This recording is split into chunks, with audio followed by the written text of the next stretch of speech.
When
Izay ato amin'ny Christ Embassy Madagasikara.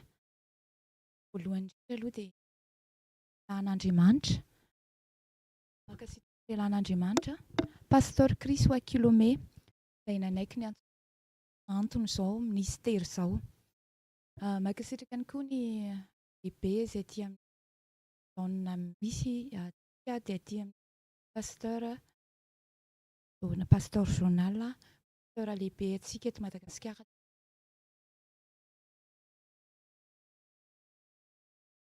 Zavatra rehetra dia hivavakantsika amin'izao fotoana izao. Zavatra rehetra dia hivavakantsika. Andriamanitra iray io misaotra anao izay satria afaka indray tena hoe hizara eto amin'ity toerana ity indray, hizara ny teninao. Hanao investissement indray ianao Andriamanitra amin'ity andro ao anatin'ity hoe fifadian-kanina 21 jours izay iarahanay amin'ny ministera maneran-tany ity. Andriamanitra iray tena mankasitraka anao amin'ny fonay rehetra izay Andriamanitra iray satria tena hoe opportunité goavana ho anay na ahafahana indray tena hoe manana anjara amin'izao fifadian-kanina izao. Ary tena hoe hanatsoahanay zava-dalina, zava-miafina indray ao anatin'ny teninao. Mankasitraka Andriamanitra iray dia androany fanahy masina tena hoe miondrika tanteraka amin'ny fanapahanao izay fanahy masina. Miondrika amin'ny fanapahanao izay fanahy masina tena hoe avelanay ny manofo fa tena hoe mandeha araka ny fanapahanao izay fanahy masina amin'ny anaran'i Jesosy Kristy. Alleluia. Amen. Aiza na aiza ianao manaraka an'izao direct satria ao amin'Andriamanitra dia parazaro ao amin'Andriamanitra fa efa programme. Aiza na aiza toerana misy ianao amin'ity androany ity dia manasa anao araka hatramin'ny farany izao fandaharana izao vavaka fifadian-kanina izao. Dia ao anatin'izany voalohany indrindra dia hamaky ny rapsody isika amin'izao fotoana izao.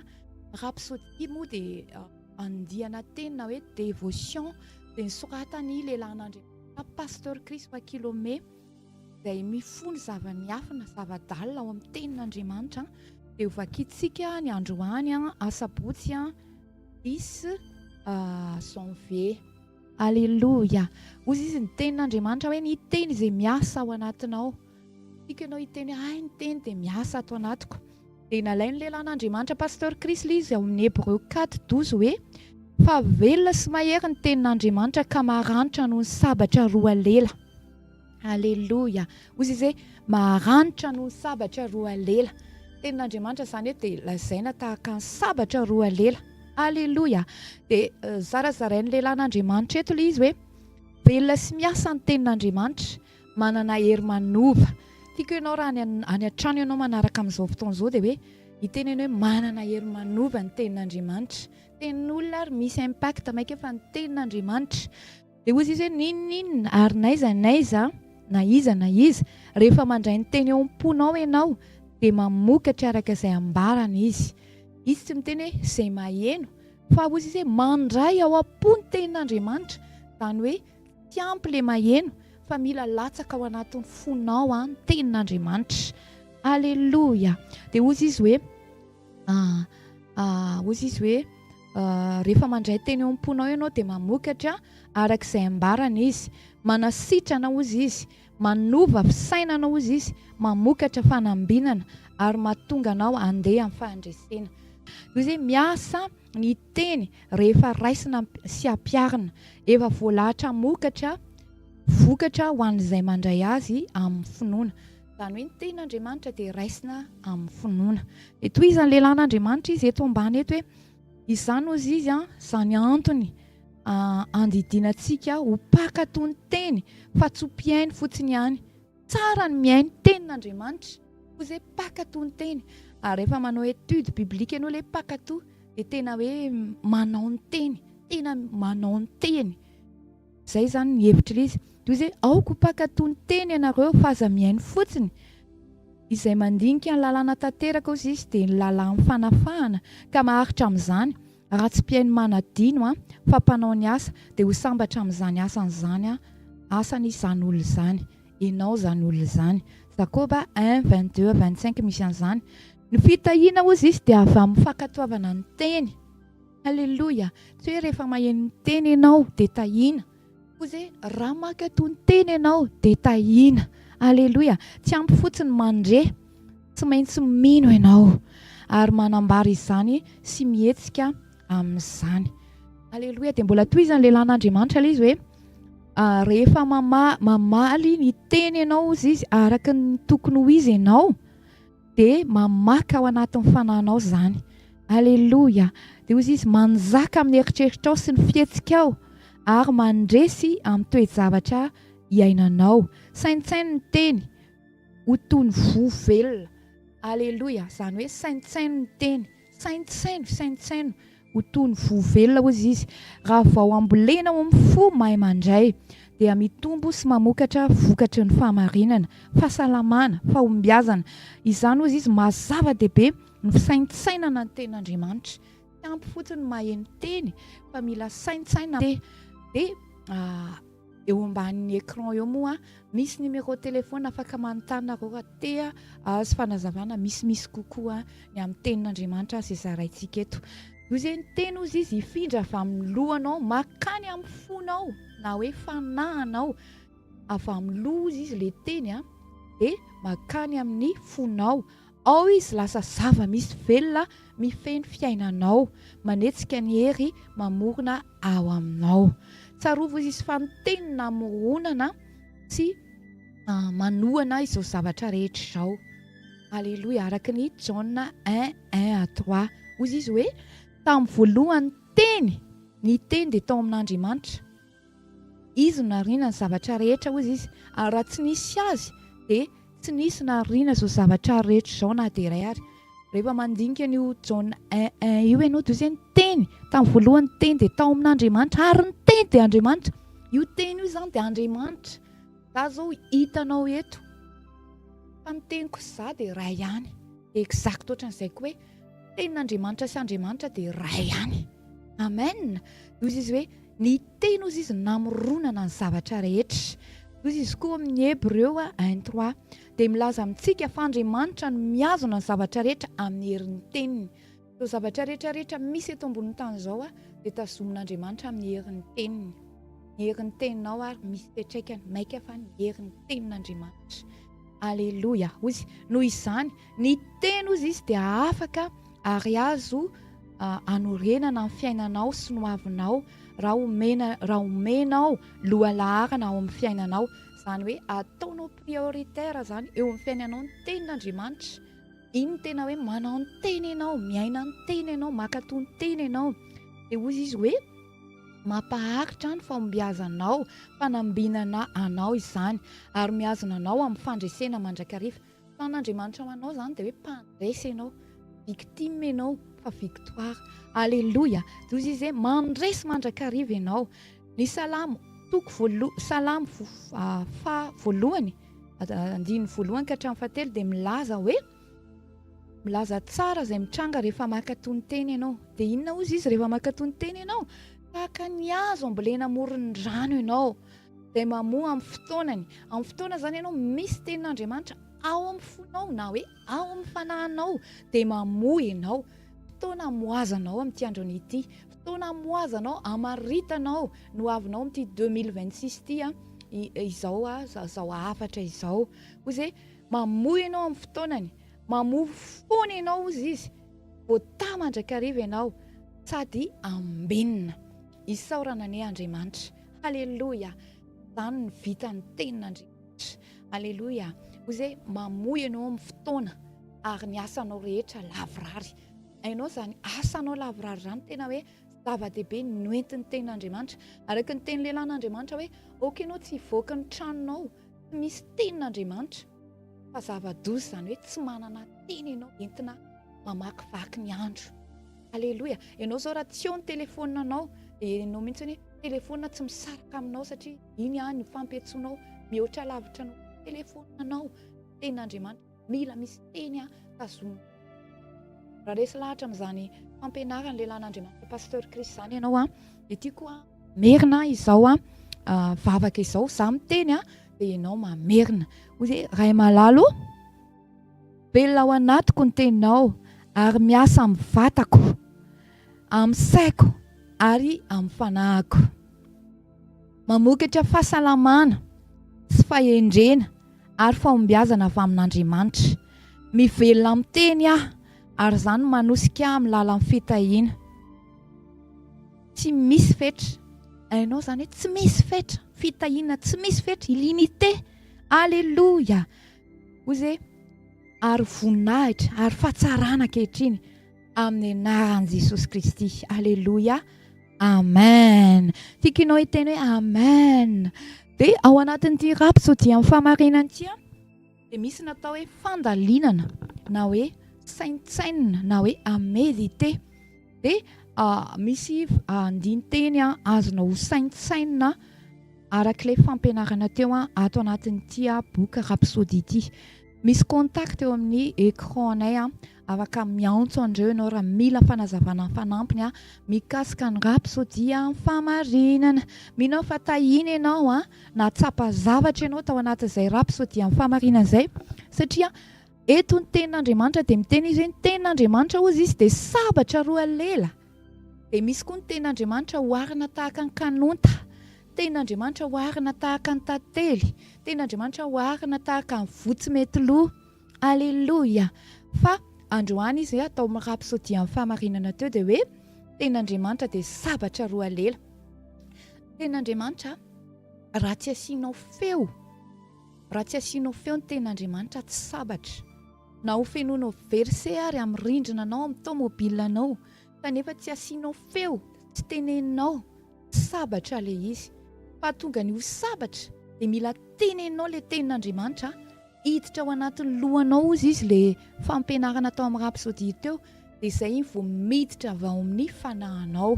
Satria ny tenin'Andriamanitra milaza hoe ny finoana dia avy amin'ny toriteny na hoe zavatra heninao.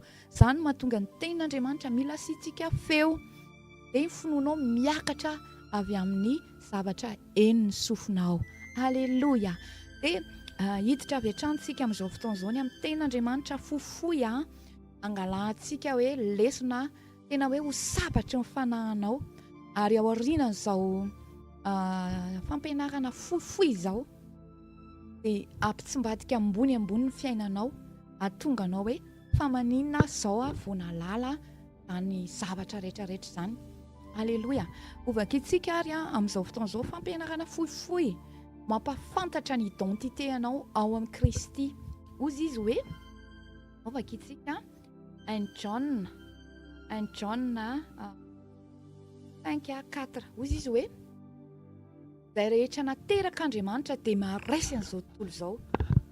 Tiako saintsainao izany arak'ilay fampianarana tao amin'ny rapsody teo hoe izay rehetra nateraka Andriamanitra hozy izy dia maharaisy an'izao tontolo izao.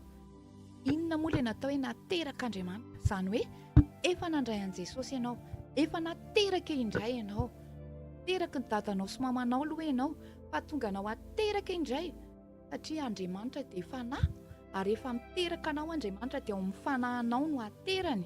Hoy izay rehetra nateraka ilay Andriamanitra dia maharaisy an'izao tontolo izao.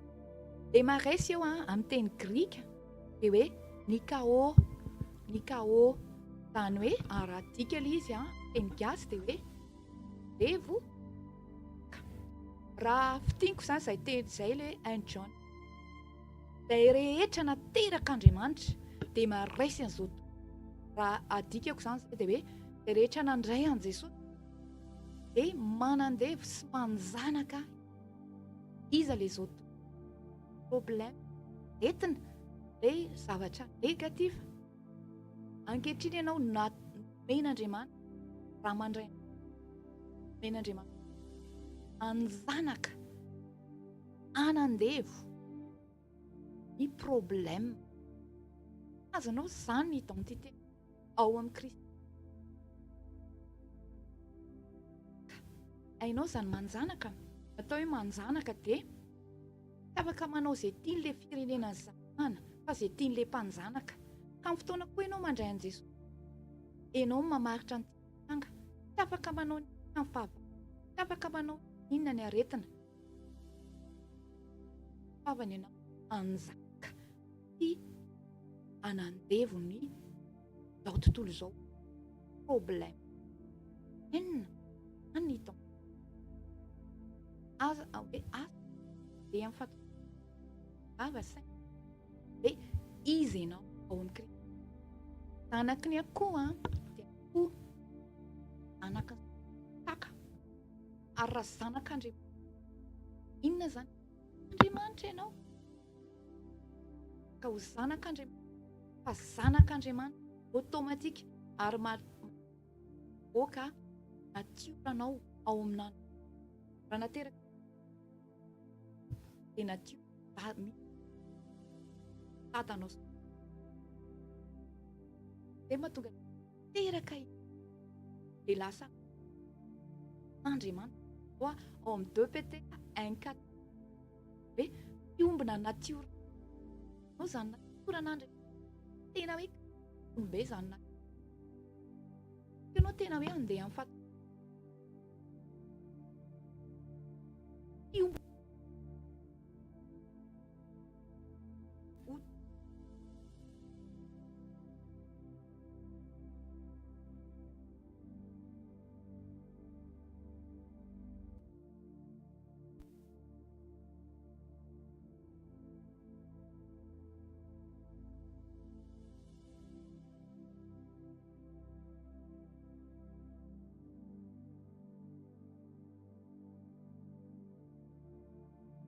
de amin'ny izy ianao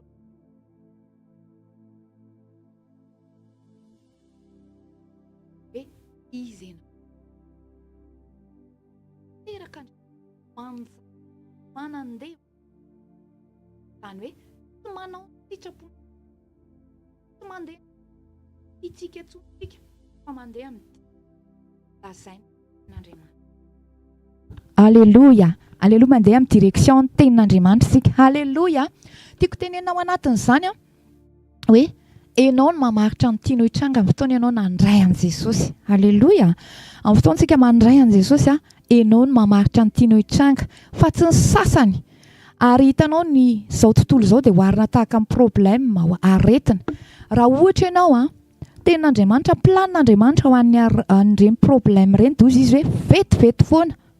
Vetivety foana ao amin'ny 2 Corinthiens 4:17 ao 16-17-18 ao hoe amin'ny fotoana ianao hozy izy hoe fahorianareo dia maivana ary vetivety foana, zany hoe problème ny aretina raha sendra misy mandalo, tsy hoe tsisy fa mandalo, tsy autorisé mijanona ela amin'ny territoiranao, tsy autorisé mijanona ela amin'ny fiainanao ny problème fa izy hoe vetivety foana. Ka maninona ianao manaiky plazy ny aretina? Maninona ianao ny tsangatsangana ny aretina rehetrarehetra io karazana aretina? Fa tongava saina hoe vetivety ihany, tsy autorisé mijanona ela. Amin'ny fotoana ianao mahalala hoe izy ianao amin'Andriamanitra. Dia araka izany fampianarana izany hoe naterak'Andriamanitra ianao. Tsy miezaka ho zanak'Andriamanitra ianao fa efa zanak'Andriamanitra ianao. Tahaka ny akoho anankiray, tsy ampianarina izy haneno fa efa izay ilay natiora ao anatiny dia efa maneno izy, maneho ny natiorany izy. Tahaka ny omby maneho ny natiorany izy hoe mon izy. Dia exact ohatran'izany ao amin'Andriamanitra. Izany no ilantsika mpitaiza amin'ny ara-panahy hoe ilaina fitaizana ara-panahy andehananao amin'ny mahazanak'Andriamanitra anao. Misy numéro téléphone eo ambany eo, afaka miantso amin'ireo ianao. Misy ny fiangonana Christ Embassy eto Ambobao, eto ampitany Tension Totale. Misy ny Christ Embassy Analakely ao amin'ny immeuble Saint-Mec. Misy ny Christ Embassy eo Ivato. Misy ny Christ Embassy Analamahintsy. Misy ny fiangonana Christ Embassy ho an'ny tanora fotsiny. Ho an'ny tanora misy karazany anankiroa ilay izy. Misy numéro eo afaka miantso ianao amin'ireo numéro ireo satria amin'ny mahazanak'Andriamanitra anao mila mpitaiza ianao tahaka ny zazakely anankiray hoe teraka izy dia ampianarina izy aloha dia rehefa mialehibe izy alefa irery amin'izay. Exact ohatran'izay koa ny ara-panahy satria mila ampianarina ianao andeha amin'ny mahazanak'Andriamanitra anao. Dia izay no ilana mpampianatra, olona miankadre anao, olona mitaiza ny ara-panahinao. Dia misy fiangonana Christ Embassy Madagasikara afaka miantso ianao hoe aiza ny toerana misy anao amin'izao fotoana izao dia afaka mandefa message ianao afaka miantso an'ireo numéro ireo disponible izahay mamaly anao. Raha resy lahatra amin'izany fampianarana izany ianao hoe nateraka Andriamanitra ianao dia maresy an'izao tontolo izao, mila teraka Andriamanitra ianao. Ozy izy hoe raha misy olona ao amin'ny Kristy, izany hoe rehefa mandray an'i Jesosy ianao dia ozy izy hoe olom-baovao. Dika ilay olom-baovao eo dia nouvelle créature, izany hoe zava-boary vaovao. Rehefa mandray an'i Jesosy ianao, zava-boary vaovao. Dia ozy izy hoe efa lasa ilay zavatra taloha. Hainao, efa lasa ilay zavatra taloha, fa indreo efa tonga vaovao ireo. Hainao ny dikan'izany hoe ozy efa lasa ilay zavatra taloha, efa lasa ilay toetra nolovainao tamin'ny dadanao sy mamanao, ilay aretina héréditaire, ilay hoe taranakay marary maso, taranakay voan'ny cancer daholo, taranakay voan'ny tension daholo, matin'ny tension daholo. Amin'ny fotoana ianao tonga saina hoe rehefa nandray an'i Jesosy ianao dia ozy izy efa lasa izany zavatra taloha izany, efa lasa le hoe taranakay tsy afaka mihitsy, taranakay mahantra, tsy tafa mihitsy ny taranakay. Ozy izy efa lasa iny amin'ny fotoana ianao mandray an'i Jesosy. Dia ozy izy indreo efa tonga vaovao ireo. Alléluia. Izany hoe création vaovao ao amin'ny fanahinao Andriamanitra no mipetraka. Satria ianao io araka ny 1 Thessalonianina 1:25, 5:23 azafady, dia aina vatana fanahy. Ao amin'ny fanahinao Andriamanitra no mitoetra amin'ny alalan'ny fanahy masina. Dikan'izany hoe raisy Jesosy androany, ho tompo sy mpamonjy ny fiainanao, dia ho marina anao ilay teny hoe rehefa teraka Andriamanitra ianao dia mandresy izao tontolo izao. Alléluia. Mandresy izao tontolo izao na hoe manjanaka ny problème, izany hoe tsy afaka manao izay tiany ny aretina. Alléluia. Alléluia. Tongava saina natioranao ao amin'Andriamanitra, ny identité anao amin'ny Kristy. Androany tiako ianao naiza toerana misy ianao manaraka amin'ny YouTube ianao na manaraka amin'ny direct amin'izao fotoana izao tiako hanamafy ny toeranao amin'ny Kristy ianao. Ozy izy ny ten'Andriamanitra amin'ny Romanina 19 hoe izay rehetra ozy izy hoe raha mino amin'ny fonao ianao ka manaiky amin'ny vavanao, izany hoe zavatra inonao dia mila ekenao amin'ny vavanao, fa Andriamanitra efa nanangana an'i Jesosy Kristy tamin'ny maty dia ho vonjeny ianao. Alléluia. Izany hoe voavonjy ianao, nandray famonjena ianao. Alléluia. Izany hoe rehefa mandray an'i Jesosy ianao dia mino amin'ny fonao dia manaiky amin'ny vavanao, fa Andriamanitra efa nanangana an'i Jesosy io tamin'ny maty. Maninona moa Jesosy ny tsy maintsy raisitsika amin'izao fotoana izao, satria izao ny antony, tondra ny otako sy ny otanao izy teo amin'ny hazo fijaliana, tsy maintsy maty Jesosy ary nidina tany amin'ny fiainantsika, niady tamin'ny Satana ny kely indrindra ka hatramin'ny lehibe indrindra. Ao amin'ny Kolosianina 2:15 resin'i Jesosy Kristy ny fahavalontsika rehetra ary ny herin'ny devoly na hoe fahavalo ambony indrindra dia ny fahafatesana. Raha mbola tsy nandray an'i Jesosy ianao, afaka mamono izay tiany devoly. Izay mila andraisanao an'i Jesosy mba ho protégé ianao. Dia ao amin'ny Kolosianina 2:15 hoe resin'i Jesosy Kristy ny kely indrindra ka hatramin'ny lehibe indrindra herin'ny fahavalo. Izay Jesosy izay no raisinao. Ary ankehitriny izy efa ambony lavitra ao amin'ny toeran'ny fanapahana, izay no mahatonga azy nomena ny anarana ambony ny anarana rehetrarehetra. Raha resy lahatra amin'izany teny zaraiko izany ianao zarain'ny tenin'Andriamanitra. Tiako ianao any an-trano anandratra ny tananao ankavanana, anao fanekena ianao dia amerina miaraka amiko izao teny izao araka ny Romanina 19 hoe raha mino an'i Jesosy Kristy amin'ny fonao ianao, tena inono amin'ny fonao lalina ilay Jesosy maty ho anao ary nitsangana tamin'ny maty amenao fiainana, dia ozy izay ho vonjeny ianao. Eo ny eo dia lasa zava-boary vaovao ianao. Eo ny eo dia araka ilay teny tao amin'ny 1 John 5:4 teo hoe izay rehetra nateraka Andriamanitra dia maharesy an'izao tontolo izao, afaka resy izao tontolo izao amin'izay ianao, afaka andresy amin'izao tontolo izao amin'izay ianao. Manjaka ianao fa tsy anjakainy ny problème, nomena toerana anjaka ianao fa tsy anjakaina, nomena toerana mpandresy ianao fa tsy resy. Fa indraindray nefany eninjato frena bus dia maharesy atsika, fa tongava saina hoe toerana mpandresy misy ianao. Raha lesy lahatra amin'izany zavatra ampianariko izany ianao Tiako ianao amin'izao fotoana izao amerina ty vavaka ty miaraka amiko anangana ny tananao akafanana amin'izao fotoana izao. Za mamerina dia ianao miteny. Andriamanitra iray io manantona anao amin'ny anaran'i Jesosy Kristy mino fa maty ho ahy ianao ary nitsangana tamin'ny maty ame ana fiainana manomboka androany dia ianao Jesosy Kristy no tompoko sy mpamonjy ahy. Mino izany ary manan-kery amiko izany. Zava-boary vaovao aho zao, nateraka indray aho zao, fiainan'Andriamanitra ny ato anatiko, nateraka avy aty ambony aho. Misaotra ray eo fa nateraka indray aho, zanak'Andriamanitra amin'ny anaran'i Jesosy Kristy. Alleluia, alleluia. Zanak'Andriamanitra ianao zao. Mila pitaiza ianao dia efa nitenenanao teo hoe misy ny fiangonana Krista Ambasiam-Bobao, Krista Ambasivato, Krista Ambasian'Alamentsy, Krista Ambasian'Alakely ary fiangonana natokana ho an'ny tanora misy karazany anankiroa. Tianay hiantso ireo kontakta ireo ambandreo ianao mila pitaiza ianao amin'ny zanak'Andriamanitra anao. Mila olona mi-encadrer anao, mampianatra anao ny fomba andehananao amin'ny zanak'Andriamanitra anao. Tsy haiko inona ny problème anao any an-trano any. Mety hoe ao anatin'ny aretina ianao, mety hoe manana olana ara-tokantrano ianao, mety hoe manana olana ara-panahy ianao amin'izao fotoana izao. Matetika problème antsika dia hoe ara-panahy, ara-pahasalamana, ara-tokantrano. Matetika eo foana problème antsika. Fa hivavaka ho anao za rehefa avy eo tiako ianao hisokatra fa tsy parazara.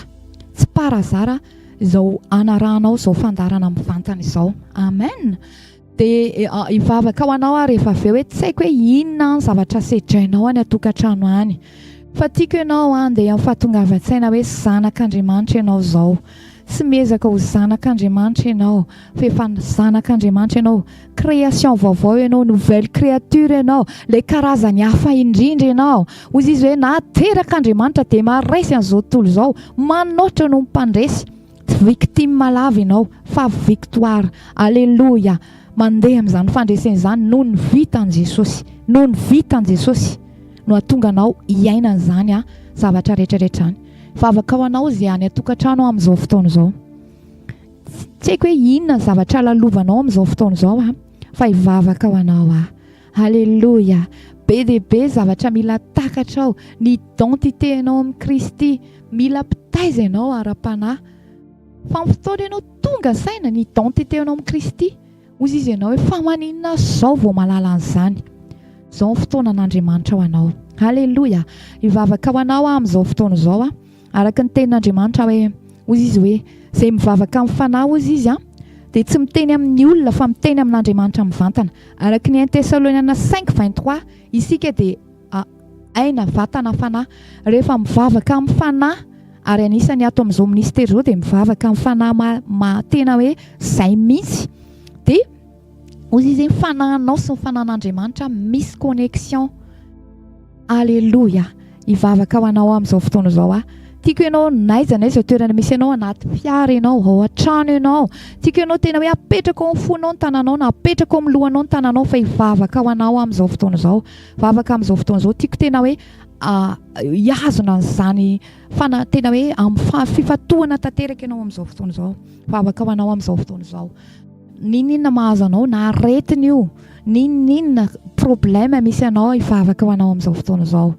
Okobo shoteke bera shatakabara satakababa baba shente rikaba sheteke bera baba baba sonto kobobobo sonte rakababa baba sonto rakababa baba seteke baba baba sete okobobo sente. Alleluia. Kora baba santa arokobobo sonte reke baba sete rikababa baba soto kobobo soto rikababa baba faha-7 raha eo amin'ny anaran'i Jesosy Kristy mivavaka ho an'ny olona ny atokantrano io zay voan'ny cancer, zay voan'ny aretina, tension tompo amin'izao fotoana izao amin'ny anaran'i Jesosy Kristy, manambara amin'ny anaran'i Jesosy Kristy, didiko mitsahatra ny loharanon'aretina rehetra hatrany an-tampon-dohany ka hatrany am-paladiany, tononiko ny sistema rehetra amin'ny vatany fonctionne ara-dalàna amin'ny anaran'i Jesosy Kristy, tononiko amin'ny anaran'i Jesosy Kristy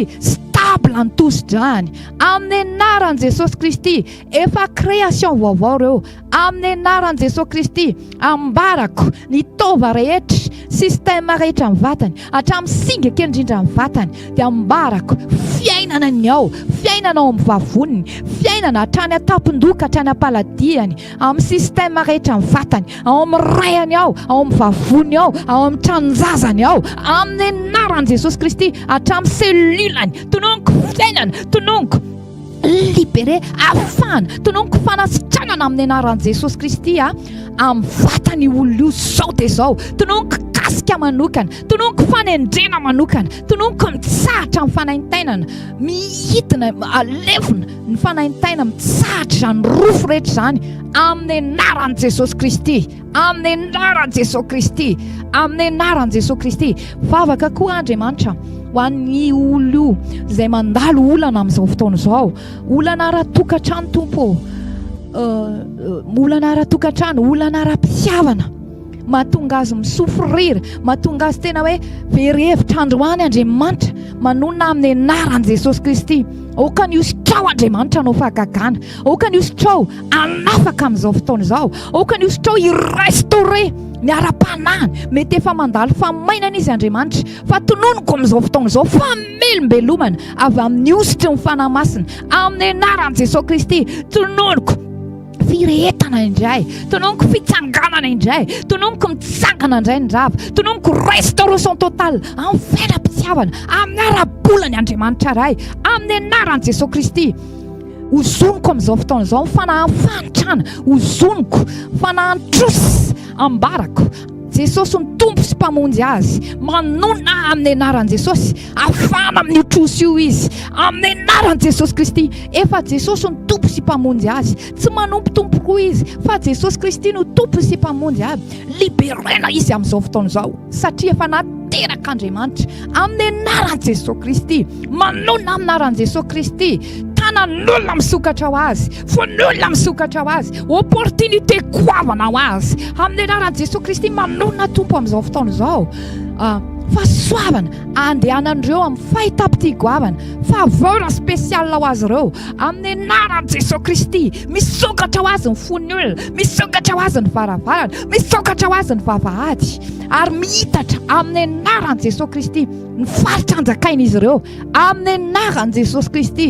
Mety hoe zanak'Andriamanitra ianao, mitarika asan'Andriamanitra ianao amin'izao fotoana izao, ianao tiako tena hoe andeha amin'ny fahatongavan-tsaina, ozy izy hoe ametraka ny tananao amin'ny ranomasina, anompokanana influence amin'izay ianao, ary ty taonty ho atao ministera dia hoe manifestation, alleluia, tsofoka rano ianao amin'ny anaran'i Jesosy Kristy, isurpasse ny fahalalàn'ny olona amin'izay ianao, tononiko amin'ny anaran'i Jesosy fanambarana, mirevele zava-miafina aminao, isurpasse ny fahalalàn'ny olona amin'izay ianao, alala zava-miafina ianao, famarinany tenin'Andriamanitra, androana ny ampianatra anao le 1 Jean 5:4, naterak'Andriamanitra ianao, testeo ny identité ianao, mila fantatra ao zay amin'ny anaran'i Jesosy Kristy, amin'ny anaran'i Jesosy Kristy, manona restauration totale, manona amin'ny anaran'i Jesosy Kristy, fortifena amin'ny fanahiny reto, manaraka any an-trano reto amin'izao fotoana izao, manaraka amin'ny réseaux sociaux amin'izao fotoana izao,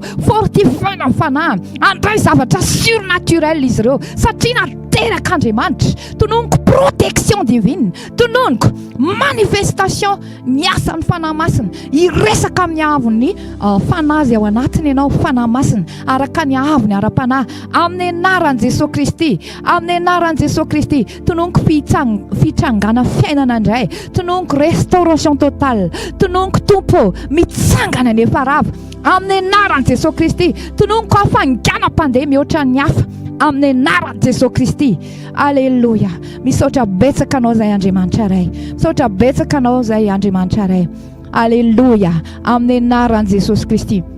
Raha ohatra ianao any atokantrano manana fangataham-bavaka, misy numéro téléphone eo ambany eo, afaka mangata-bavaka ianao, afaka manantona andreo fiangonanandreo ianao, satria izay mahafantatra ny identité anay.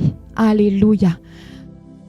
Tamin'ny andro Mosesy tena nampiasainy, tamin'ny andro ny Josoa toy izy saintsainao andro manala ity teny ity, izany hoe aza vela miala eo am-bavanao, teneny foana ny dikan'izany. Fa zao neny Josoa lehibe kokoa noho neny Mosesy, fa Josoa navita nampijanona zao tontolo zao. Masoandro ao amin'ny Josoa 7 angambany izay na 6. Zao tontolo zao nijanona noho n'iny saintsainao andro manala ity teny ity.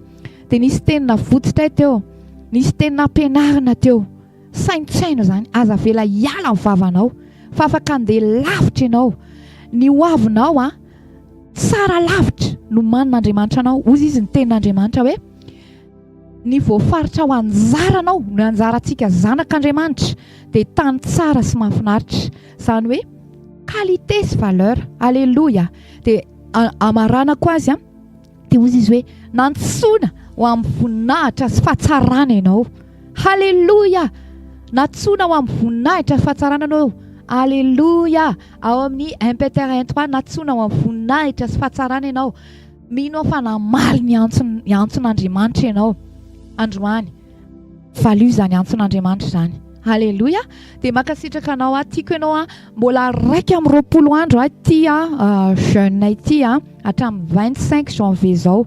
Izy tenin'Andriamanitra fatakarana zava-dalina ao amin'ny tenin'Andriamanitra ho avotsitray tsiraray avy eto tiako ianao anaraka izany fandaran'izany mandrakariva, satria hitanao amin'ny fotoana ianao mahatakatra manana fahalalana dia izy hoe tsy ringana.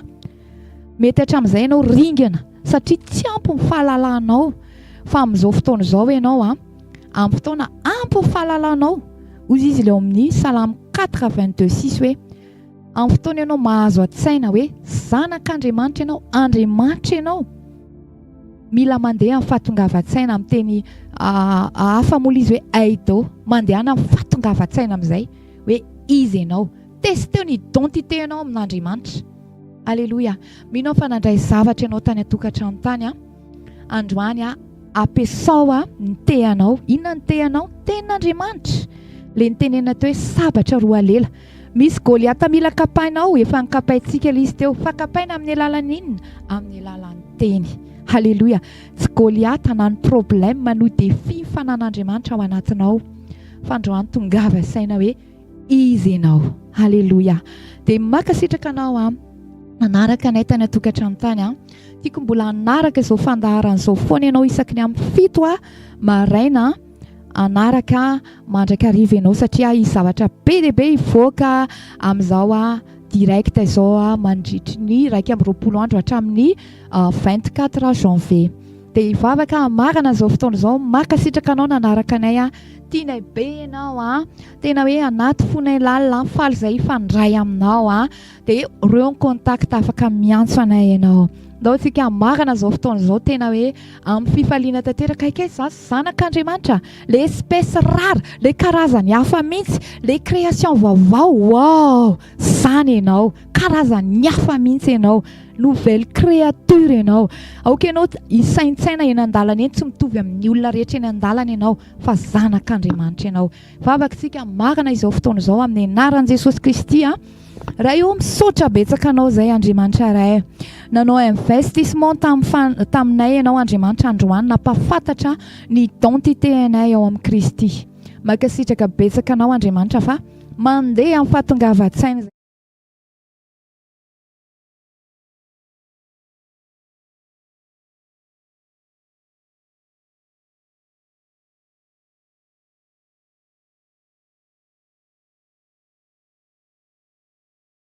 Mieno sy manaraka anay tena hoe makasitraka anao, satria nandray anao izy, nateraka indray izy nateraka avy aty ambony izy teraka avy aty ambony ary anao mission eto Madagasikara. Makasitraka anao Andriamanitra ray, misaotra anao zay ny amin'ity firenena malagasy nomenao anay ity Vavaka izay Andriamanitra tena fiadananao nanapaka eto amin'izao firenena eto Madagasikara izao a. Tena nohony aminay zanak'Andriamanitra dia tena isy fiarovana izao firenena izao a. Andeha araka ny toe-panaraka an'Andriamanitra izao firenena izao a. Ho voatory eto amin'ity firenena ity ny filazantsara ny fanjakana. Aleloia. Makasitraka fenonao Andriamanitra ray a. Amin'ny anaran'i Jesosy Kristy a. Aleloia. Amen. Makasitraka anao nanaraka tany atokantrano tany a. Isaky ny amin'ny 7 ora maraina. Makasitraka anao zay a. Tiana be anao. Aleluia. Amen. Aleluia.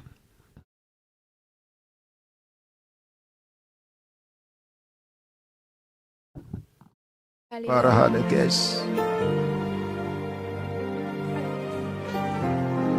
Oh, Jasataramante kilo go for set, kilo cabrasilla go for set.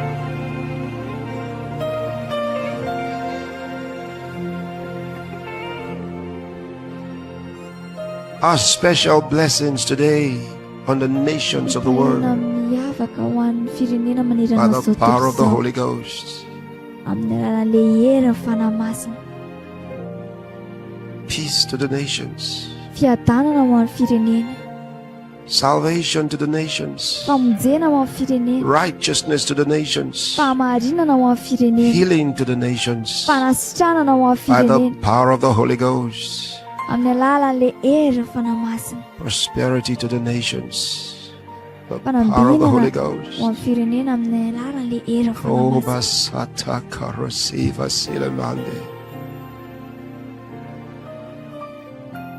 Every nation. Every nation.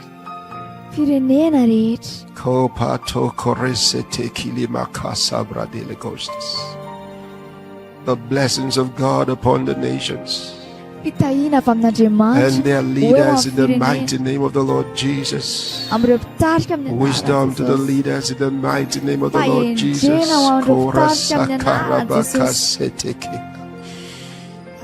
Guidance for the sake of their people. Guidance to the nations, their leaders. Power of the Holy Ghost. Power of the Holy Ghost. Lord, you said in the last days I'll pour out my spirit upon all flesh. And that was done on the day of Pentecost in Acts chapter 2. Your spirit was poured out upon the nations of the world. And that's why men and women around the world can have a conscience toward God. That salvation results in the hearts of men. In the name of the Lord Jesus. That righteousness prevail to the ends of the earth in the name of the Lord Jesus.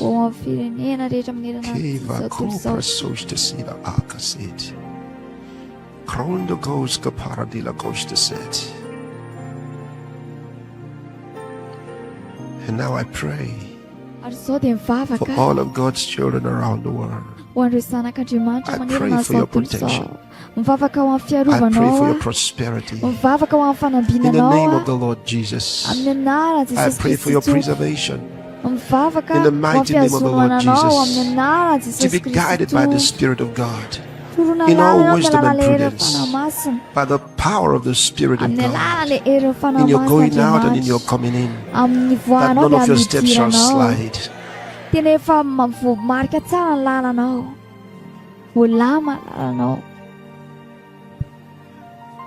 I pray that God will help you, that your dreams will come to pass. That you bless the works of your hands. That your efforts will be rewarded with success. And everywhere you go, you'll be accompanied with divine favor.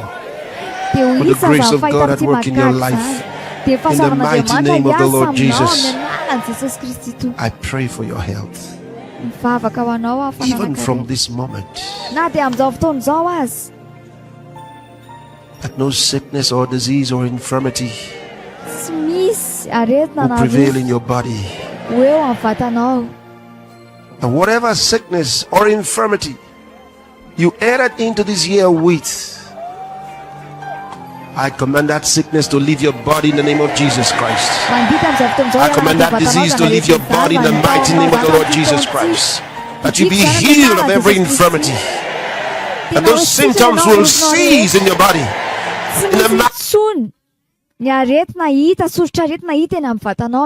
To leave your body in the mighty name of the Lord Jesus Christ. That you be healed of every infirmity. That those symptoms will cease in your body. In the mighty name of the Lord Jesus Christ. That the feeling of wellness will return to you. The strength will return to you. I pray for your perfection in the name of the Lord Jesus. Perfection of your systems. In your body in the name of the Lord Jesus. The organs of your body in the mighty name of the Lord Jesus.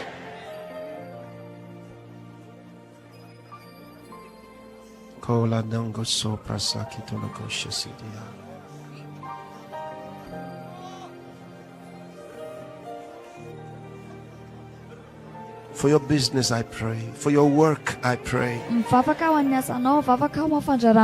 For your education I pray.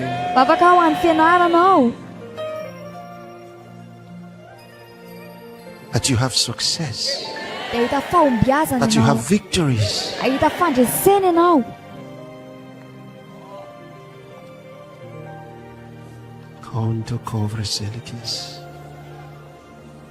I pray for your families to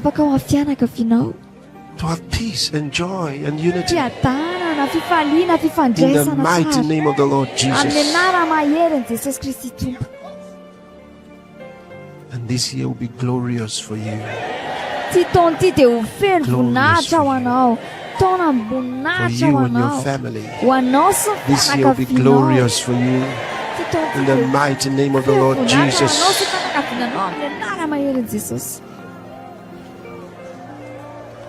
Ola makason krasi de brosila karabos getele bandegi. Levra so katora bashiti. Kivra sakara bashiti. Now receive the blessings of that prayer with your spirit. Receive the blessings of that prayer with your spirit right now. Receive it in the name of Jesus Christ. Receive it in the name of Jesus Christ. Kola manta karabasata karabadi. Leko parabaga sate kilebos. Sorararabalabashakaramandis. Receive it with your spirit. The choir sings medley 14. Receive that with your spirit and thank Him for it. Thank Him for it. Thank Him for it. Thank Him for those blessings in your life right now. Receive that prayer with your spirit. Say, Lord, I receive that blessing. I receive the prayer. I receive it with my faith. And it's working for me. It's working in my life. It's working in my family. It's working in my nation. It's working for you. It is working for you. It is working for you. Your efforts filled with success, resulting in success. The wisdom of God guiding you. The wisdom of God leading you.